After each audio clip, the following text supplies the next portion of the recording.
we'll discuss how to generate the square wave using the timers. After writing an assembly language program to generate a square wave using the timers, we'll discuss how to generate a square wave without using the timers. That is, with using a delay subroutine, how I can generate a square wave, say of 50% duty cycle, 75% duty cycle or 25% duty cycle. First, we'll discuss or we'll write the program how to generate the square wave using the timers.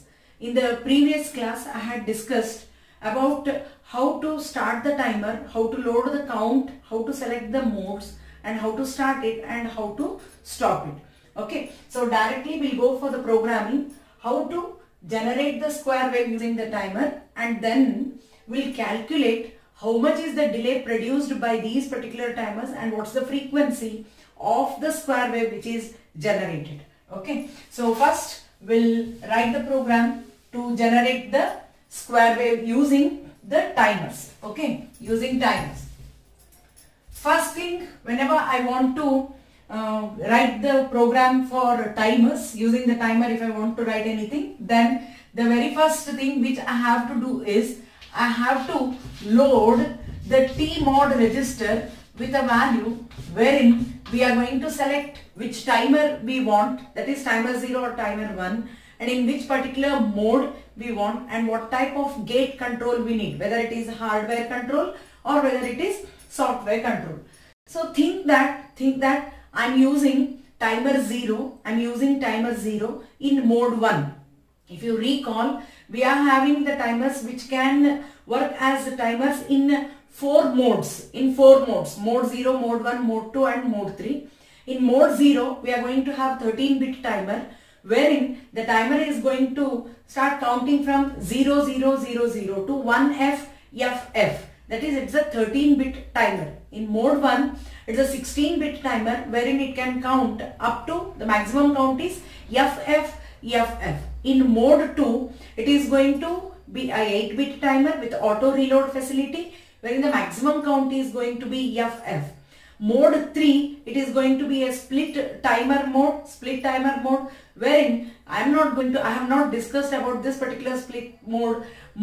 Okay, so now we'll select timer 0 in mode 1. Select timer 0 in mode 1.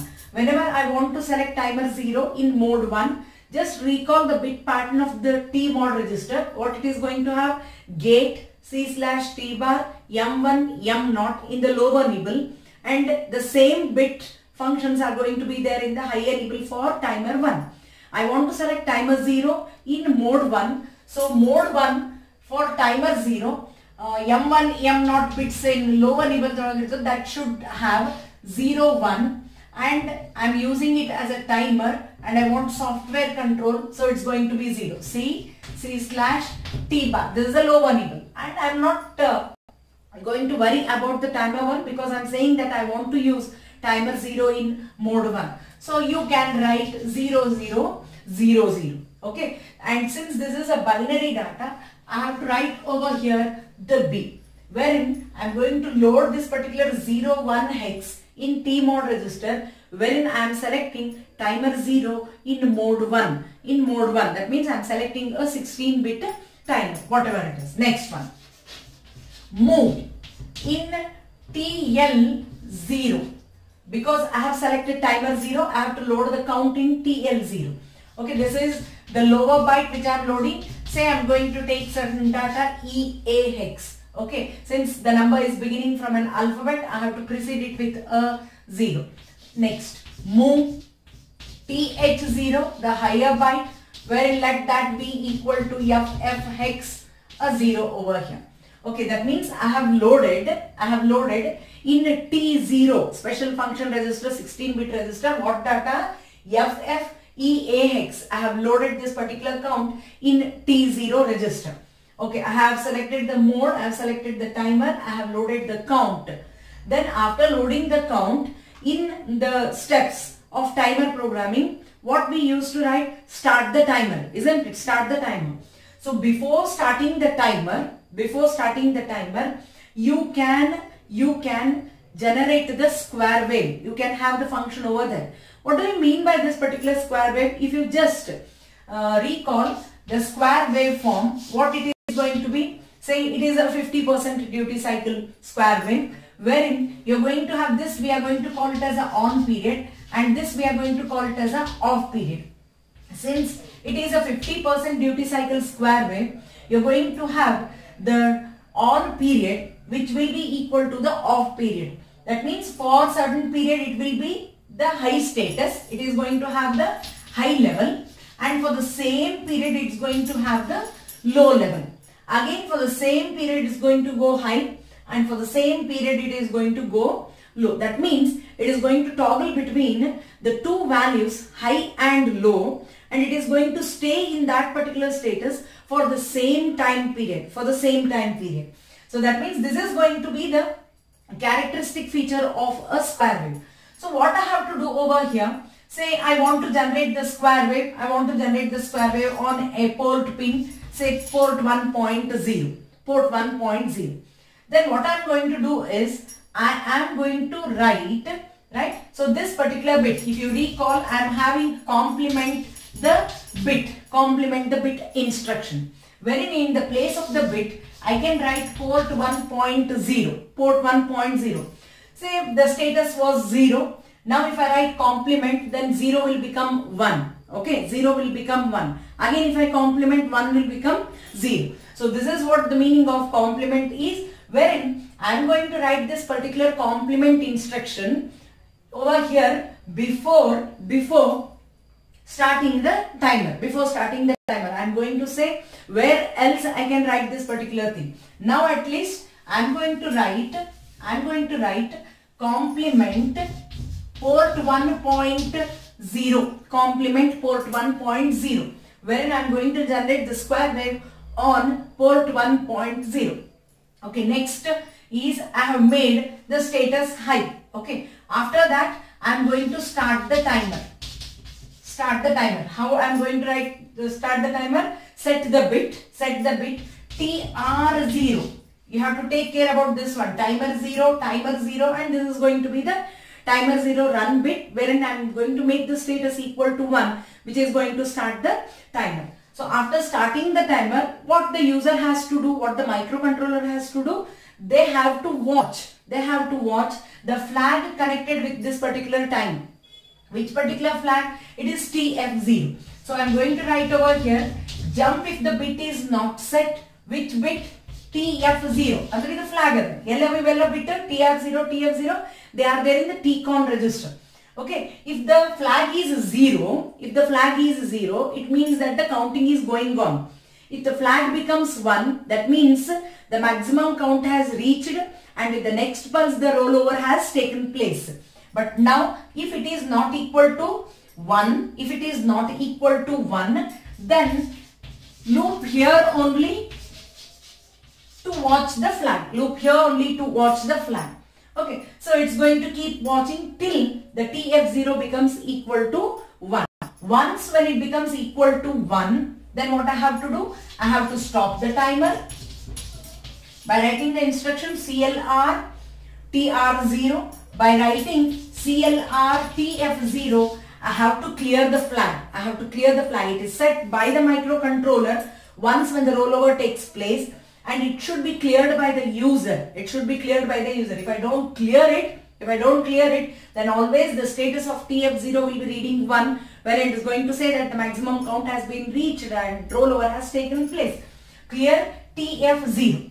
And if I want to repeat it again and again, since it's a mode 1, here I have to reload this particular count, because FFEA with every pulse EB, EC, ED, it is going to reach FFFF. With the next pulse, it's going to roll down to 0. Andre TH0, TL0 again change the data, it will be equal to 0, 0, 0, 0.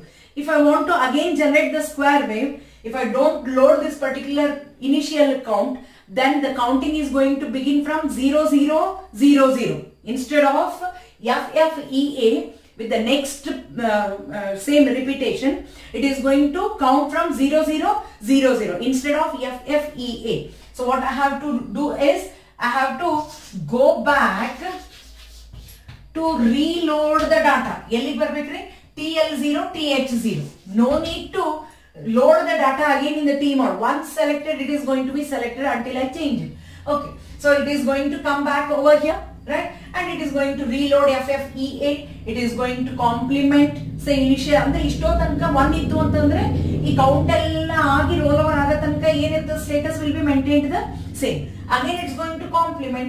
Again the same thing is going to repeat. This is how you are going to generate. This is how you are going to generate a 50% duty cycle square wave. Okay, right? So now we'll calculate the time delay which is produced. Just remember, I am having the count FFEA loaded in TH0 and TL0 respectively. With this particular count, we are going to calculate the delay produced, and then we'll calculate the frequency of the square wave. Okay, so I think you have got this. We'll move on. Okay, to calculate the delay, I have to take the maximum count of the mode selected. If you remember, I have selected mode 1 for timer 0. So the maximum count for mode 1 is FF. It's a 16-bit timer. The count whatever I have loaded in TH and TL, that is FFEA. Okay. Then I have to add 1 because the rollover is going to take place with the next clock pulse. So plus 1. Then I have to multiply it with the machine cycle period. Machine cycle period is 1.085 microseconds. Machine cycle period is 1.085 microseconds. I think you all know how I have got that particular 1.085 microseconds. Thinking that the crystal frequency is 11.0592 megahertz. I am going to do like this. This is 11.0592 megahertz. 12 divided by the crystal frequency will give you the time period. Or else you can take the crystal frequency divided by 12 and take the reciprocal of that. You are going to get 1.085 microseconds. See, I have considered the crystal frequency equal to 11.0592 megahertz. There is no compulsion that it should be. Suppose in the question paper, if they have not given any crystal frequency, then you have to take 11.0592 megahertz. Suppose if they give the crystal frequencies and something about say 12 megahertz, 16 megahertz, then you have to take 12 divided by that particular crystal frequency what they have given. Okay. So here 1.085 microseconds I have got with this particular thing. Okay. Now FF minus FFEA. Okay. I have to subtract FFEA. What is this? F is 15. 15 the 10 hodre. 15 the 10 hodre. I am going to get 5. And F is 15. E is 14. I am going to get 1 5. Okay. So this is going to be 15 hex. 15 hex. You have to convert it into the decimal. And then you add 1 to it. Okay. So I am going to get say 15 antandre 16 to the power of 0, 16 to the power of 1, 16 plus say this is 15 hex. 15 hex should be converted into the decimal. How you are going to convert? 16 to the power of 0, 16 to the power of 1. Write 1 and 5 over here. This is 16. 16 into 1 is 16 plus this is 1 into 5 is 5. What I have got? 21. Okay. So this is 21. So here if I deduct what I am going to get over here, this is 21 decimal value plus 1 multiplied by 1.085 microseconds. So 22 into 1.085 microseconds. So you are going to get the value to be equal to 23.87 microseconds. 23.87 microseconds. Say if it is on period, it's going to be equal to 23.87 If it is the off period, then also it's going to be equal to 23.87. So either this is the on period or this is the off period of the square wave. Now if at all I want to give you the period of the square wave, then I have to add these two, because on period plus off period will be the total time period of the square wave. So what I am going to get? So square wave the period is 2 into 23.87. What you are going to get? It's equal to 417.167 47.74. What it is? Microseconds. This is going to be the time period of the square wave, right? So now if you want to calculate the frequency, then take the reciprocal of this 1 divided by 47.74 microseconds. Whatever the value you are going to get, it's going to be in hertz. So that is going to be the frequency of the square wave which we have generated using the timer. Either you can select timer 0 or timer 1. You can select mode 0, mode 1, mode 2. It is left to you all. One thing you should have in mind, if it is mode 0, it's going to be a 13-bit timer. The maximum count will be 1F. If it is mode 2, then the maximum count is going to be FF. Okay, and in mode 2, you're going to load the count only in the TH register. Since mode 2 is having auto reloading facility, no need to go back to load the initial count. Once when the rollover takes place, TL will get a copy of the initial data from the TH. So no need to reload the data again in the mode 2. Okay, so this is going to be how you're going to generate a square wave using the timer, and how you're going to calculate the delay and the frequency of the square wave. Okay, I'm going to discuss now how to generate the square wave with 75% duty cycle. First, you have to understand what is the meaning of 75% duty cycle.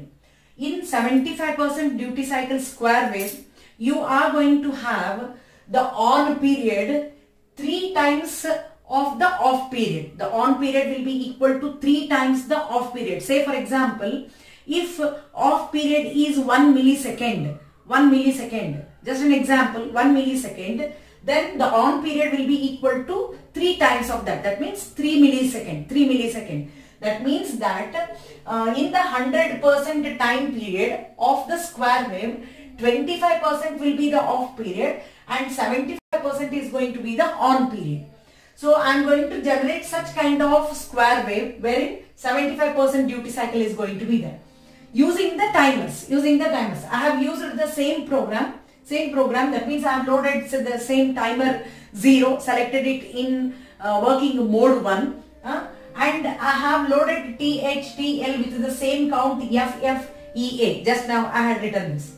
But now since I have to generate the 75% duty cycle, in the previous program what it was just I was making the complementing that particular port 1.0 where I wanted to generate the square wave, because the on period was equal to the off period. But now the on period is equal to 3 times the off period, for which I am going to write the subroutine. Wherein I have written over here set the bit port 1.0. That means the status of this particular port 1.0 is high now. And I want to make it to be in that particular state high for how much? 3 times the off period, for which I am going to call the subroutine 3 times.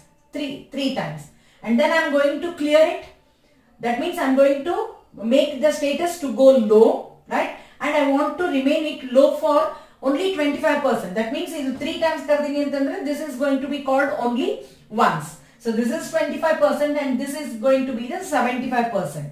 So whenever I say A call delay, if you recall the functioning of the A call instruction, it's an absolute call instruction wherein it is going to be a subroutine call. But that means this is going to be the main program and I'm going to call a sub program. Okay. So before jumping to the label delay,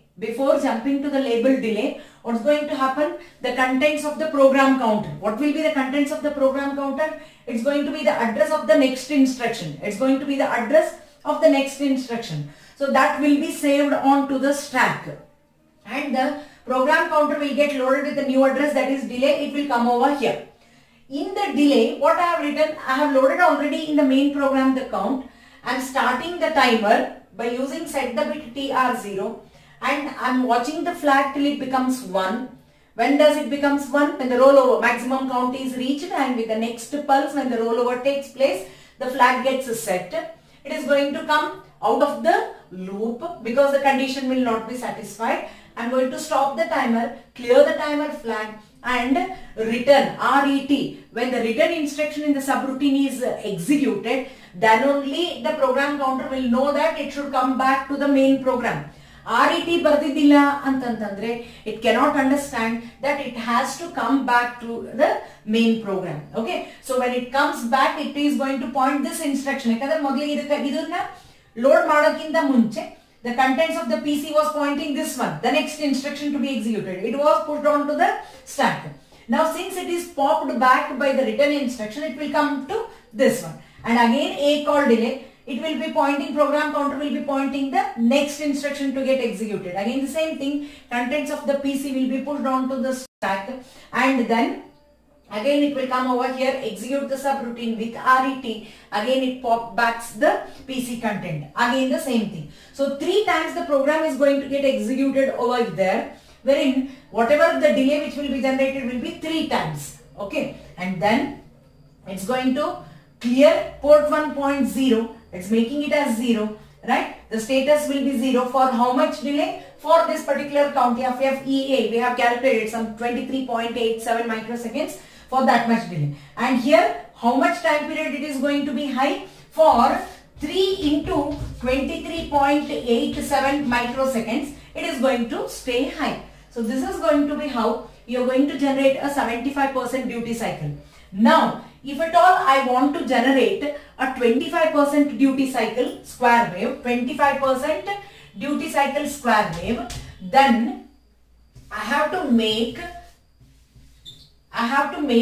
the off period 3 times, off period 3 times the on period. Okay, so this is going to be the on period. So what I am going to do now, just in the same program, I am going to write like this: clear the bit port 1.0. It is going to be in the 0 status till the 3 delay subroutine gets executed, and then I am going to make the status of port 1.0 to go high, right? For how much period? For only once, till this particular FFEA hex gets rolled over, only once. So this is going to how you are going to generate the 25%. So you have generated 50% duty cycle square wave, 75% duty cycle square wave using the subroutine, and 25% duty cycle using the timer and the subroutine. Okay.